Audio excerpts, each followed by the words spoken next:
Hello and welcome back to another video here on the Fact District channel. When celebrities die, news tends to travel fast, and in the age of the internet, rumors are easy to spread about fake celebrity deaths. In today's video, we will be taking a look at the most notable cases of people who were literally gone before their time. Stay tuned for this fun one. Before we begin with the video, make sure you subscribe to our channel. Also, turn on the bell for the latest notifications and updates. That way, you will never miss another video. Now, without wasting any more time, let's begin with today's video. Tom Kenny. You might recognize the name or the face of Tom Kenny, but if you hear his voice, he's a household name. That's right, the voice actor is best known as the voice of SpongeBob SquarePants, but has also worked for other children's shows on Cartoon Network. It's perhaps because of his far-reaching impact on many a millennial's childhood that his death had such an impact when it was announced as part of a clickbait hoax in 2012. Rest assured, Kenny is alive and well, currently doing voice work for background characters in Rick and Morty, most notably Squanchy. Eddie Murphy. Eddie Murphy has been killed off not once, but twice, once in a snowboarding accident in 2013 and then in a car crash in 2017.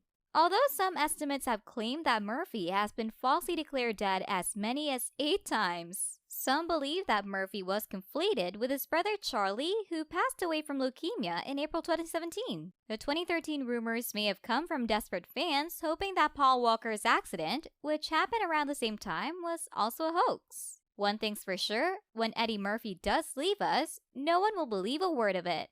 Pope John Paul II. The undisputed king of falsely being declared dead, however, is Pope John Paul II, who was prematurely axed off not once, not twice, but 3 times before his actual death in 2005. The most recent example happened 2 days beforehand. Fox got their wires crossed and believed the terminally ill Pope was already dead. The first time was the result of poor wording and even poor timing. After a botched assassination attempt in 1981, a report from CNN for some reasons kept referring to the Pope in the past tense, leading some to believe the assassination had been a success. You'd think that CNN would have learned their lesson after that, but in 2002, a great number of their obituaries were prematurely leaked to their website, including one of His Holiness, claiming he had died in 2001. The Queen may have 2 birthdays, but only the Pope can die 4 times. Speaking of which, we have another favorite celebrity death trolls. Queen Elizabeth. Just after Christmas 2016, rumors of a media blackout in the United Kingdom snowballed on Twitter, somehow getting twisted into reports that the Queen herself had died. A fake BBC News account tweeted a picture confirming the rumor, which only added fuel to the fire. To be fair, the Queen had been ill over the Christmas period, and this was back in 2016 when celebrities were dropping like flies. So it is possible that people believe the Grim Reaper was going for the final boss. While the Queen remains in good health, celebrating her 93rd birthday and her 72nd wedding anniversary this year, reports that George Michael and Carrie Fisher had passed away earlier that same week sadly turned out to be true. Bill Bailey. Sometimes a fake death is just a classic case of mistaken identity. Appearing on The Graham Norton Show in 2018, British comedian Bill Bailey claims to have woken up one morning to discover that BBC had pronounced him dead overnight, even going so far as to claim that tributes were pouring in to celebrate his life and work. It turns out that someone called Bill Bailey, a DJ from Kentucky, really had died the night before, but someone at the BBC obviously didn't feel like doing a whole research. Classic case of mistaken identity. Marilyn Manson. This is yet another case of mistaken identity, albeit one Manson brought upon himself. In 2017, cult leader and mass murderer Charles Manson, from whom Manson, real name Brian Warner, takes his stage name, died in prison. Since Manson was imprisoned for life in 1971, it's very possible that he has a little bit less name recognition than Warner, whose fans were too busy mourning him online to notice that we weren't all talking about the same person, or that Warner was still alive.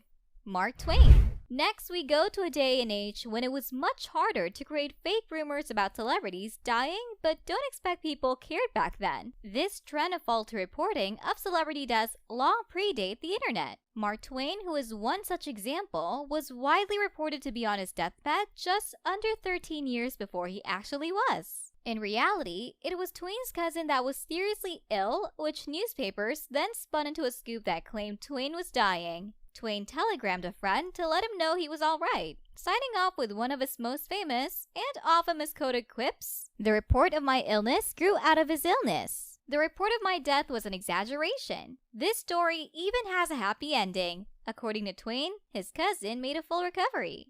Barbara Bush. When there's an announcement that someone is dying, however, sometimes they really are dying. That said, there is still such a thing as jumping the gun. When the Bush family released a press statement announcing that former First Lady Barbara Bush was on her deathbed, CNN, of course, drafted an obituary titled "Do Not Publish" in very big letters. Naturally, someone published it, and Barbara Bush was reported dead a whole 2 days too early. Fortunately, the obituary had chosen to remember her as a witty, gregarious matriarch that propelled 2 relatives to the White House. Not everyone's obituary ends up being quite so warm. Marcus Garvey. While Barbara Bush may have had a chance to read her own obituary, at least it wasn't what killed her in the first place. In 1940, noted political activist Marcus Garvey suffered from a stroke which left him paralyzed, causing some newspapers to report that he had died. His obituary was not quite as flattering as Bush's, claiming that he had died alone and unpopular, causing Garvey to have another stroke that finished him off for real. That is really heartbreaking. Nelson Mandela. And finally, how can we exclude Nelson Mandela from a list of fake celebrity deaths being reported? By far the strangest and most famous of deaths that never actually happened was that of Nelson Mandela. When the news broke that he had actually died in 2013, many were baffled, convinced he had already died in prison years prior, with some even going so far as to cite seeing his funeral on TV. This has given rise to the so-called Mandela effect, a testament to the frailty of human memory, where people remember things that have never happened, or at least not the way they think. It's perfectly possible that they are remembering the deaths of other Black activists like Martin Luther King Jr. or Malcolm X, or possibly conflated Mandela's death with his release in 1990. But, as we all know, the only rational explanation is that we all died in 2012 and traveled to a parallel world where the Monopoly guy doesn't have a monocle. That brings us to the end of the video. Any celebrity death trolls you can recall? Let us know in the comments down below. Thanks for watching, and we'll see you in the next one.